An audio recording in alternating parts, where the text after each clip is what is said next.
Good day. Naay pangutana sa mga pasyente. Pila ka ml ang ihatag nga paracetamol sa anak nila nga gihilantan? So how much paracetamol would you give?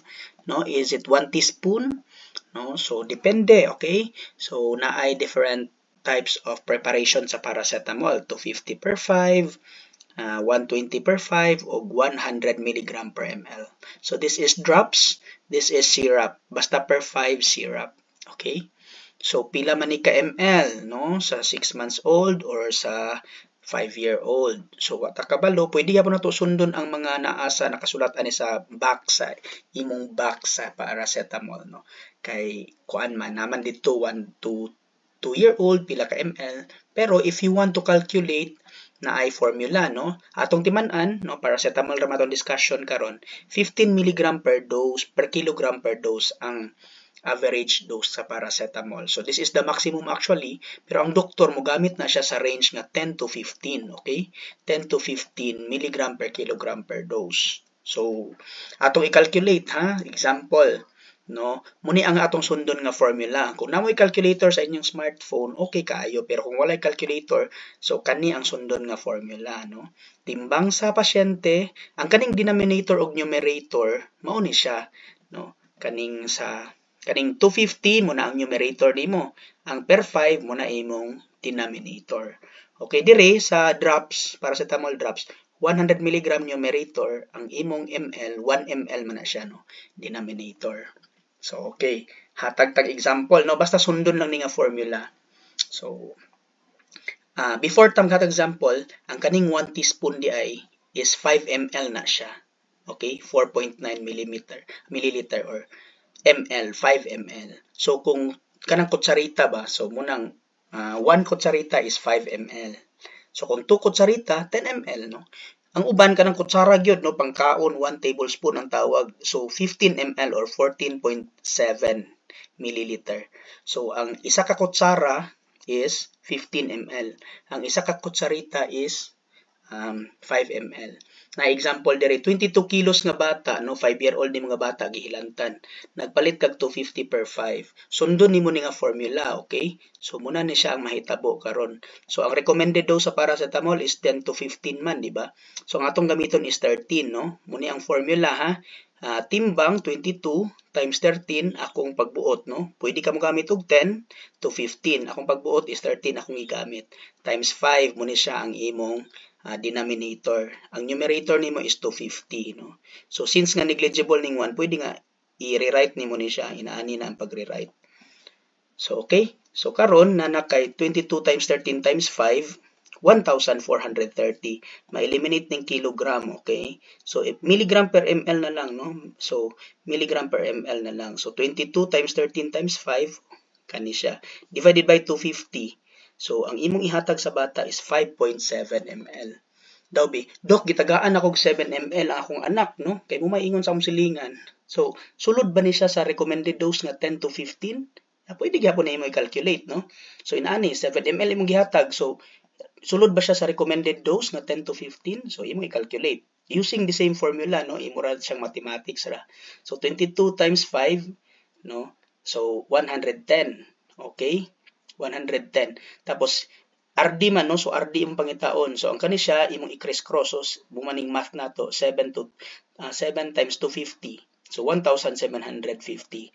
Tapos ml og milligram man, so ml milligram. Para ma-eliminate ni, no, i-bring down ni mo ni, no. So sa atong math. So 1,750 ml per milligram divided by 110 kilogram per ml. Okay? So ang nahitabo, okay, is 50. Kani siya kay ma-eliminate man ni imong ml. So milligram per kilogram na lang din na eliminate man imong ml atong math, no. So kung nadumduman pa ninyo ang math.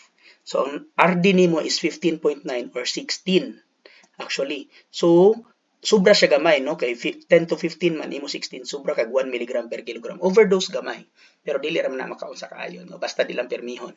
Next case, no, what if kung Dok 120 per 5 ra mang naa sa ako, no, kay ang tambal man sa akong 1-year-old nga anak, pwede na ko siya paimnon ani, paracetamol 120 mg per 5, pwede, no? So, kabalo gugag calculate. So, imo ra na i-transform, no, using the formula.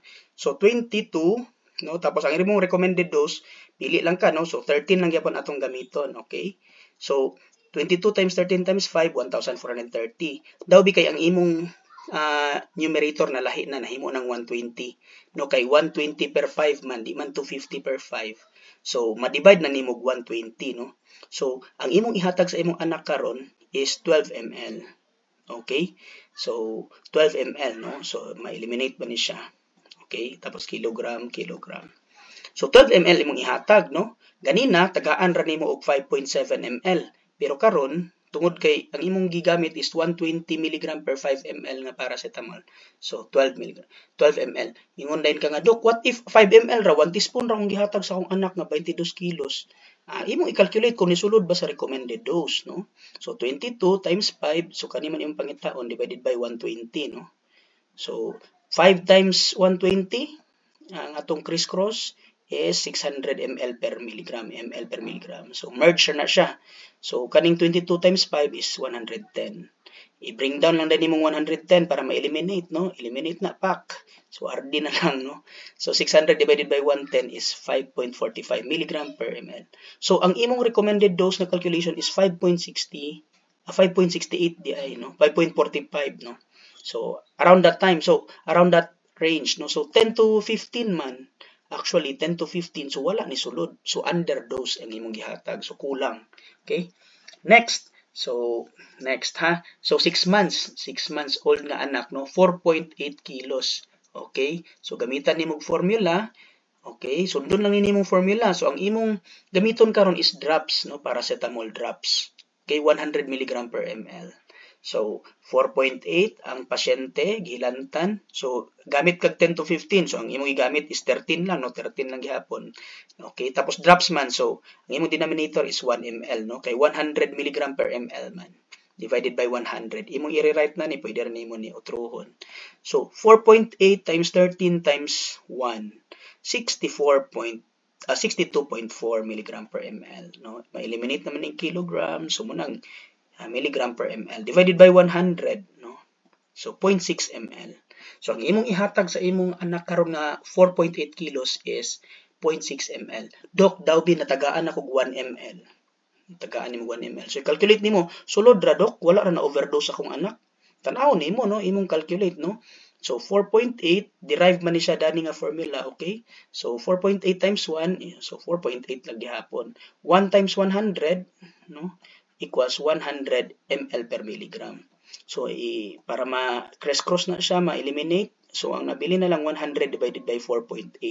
Okay, ma-eliminate ang ml. So, 20.83 mg per kilogram. Round off 21, no? So, ang imong recommended dose is 21, no?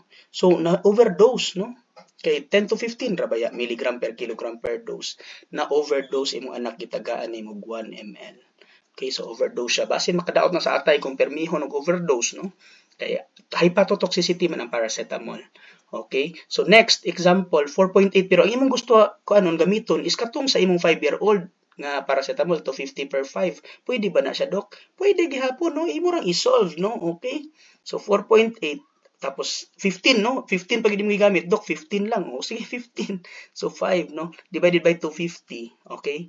So 4.8 ang timbang times 15 times 5, so 360. Tapos divided by 250 mo man ang imong kuan numerator. So pwede nimo tagaan og 1.44 ml. Okay? So cross out naman na. Daw bidok kay natagaan ako 2.5 ml ang akong anak, Dok, no nga 6 months. Kay kuan man mo man to ingon si silingan. So, overdose to wala. So, imong i-calculate, no? 4.8 times 5 equals 24. Tapos, kani siya, 2.5 times 250. Okay? 625 ml per milligram. So, kani imong pangitaon, no? So, imong i-eliminate na siya. Kay i-divide din na nimo ng 24 kilograms per ml sa 625. So, ang result is 26.04 milligram per kilogram. So, ang kaning imong kuan 26 mg per kilogram muna imong RD nga calculation lapas kaayo sa 15, no? Kay 10 to 15 man lapas kay sa 15. So overdose ang imong nahatag kung 2.5 ml. That's it. Thank you.